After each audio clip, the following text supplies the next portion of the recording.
ეროვნულ დემოკრატიული ინსტიტუტის კვლევის თანახმად საქართველოში ინფორმაციის პირველ წყარო ტელევიზიები 86%-ით ლიდერობენ. ინტერნეტი გამოკითხულთა მხოლოდ 6%-ისთვის არის პრიორიტეტი და 14%-ისთვის მეორე წყარო. ბეჭდური გამოცემები გამოკითხულთა მხოლოდ 1%-ისთვის არის ინფორმაციის მიღების მთავარი საშუალება. კომპანია ჯეპრას PR კონსულტანტი კახა მაღრაძე TV-სამთან აცხადებს, რომ ტელევიზიები მომდევნო წლებში შეინარჩუნებენ პირველობას. მისი თქმით, სხვა ინფორმაციის წყაროებისაგან განსხვავებით ტელევიზია რეგიონებისთვის ბევრად ხელმისაწვდომია.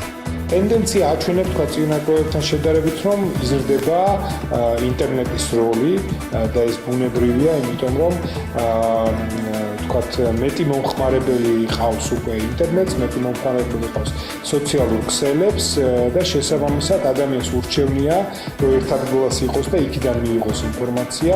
ძალიან ბევრია დღეს უკვე საქართველოში ისეთი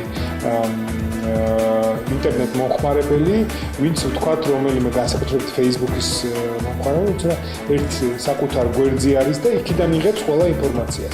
ამავე კვლევის თანახმად მოსახლეობის 78% პოლიტიკის შესახებ ინფორმაციას Facebook-იდან, 27% საინფორმაციო სააგენტოებიდან, ხოლო 16% YouTube-დან იღებს.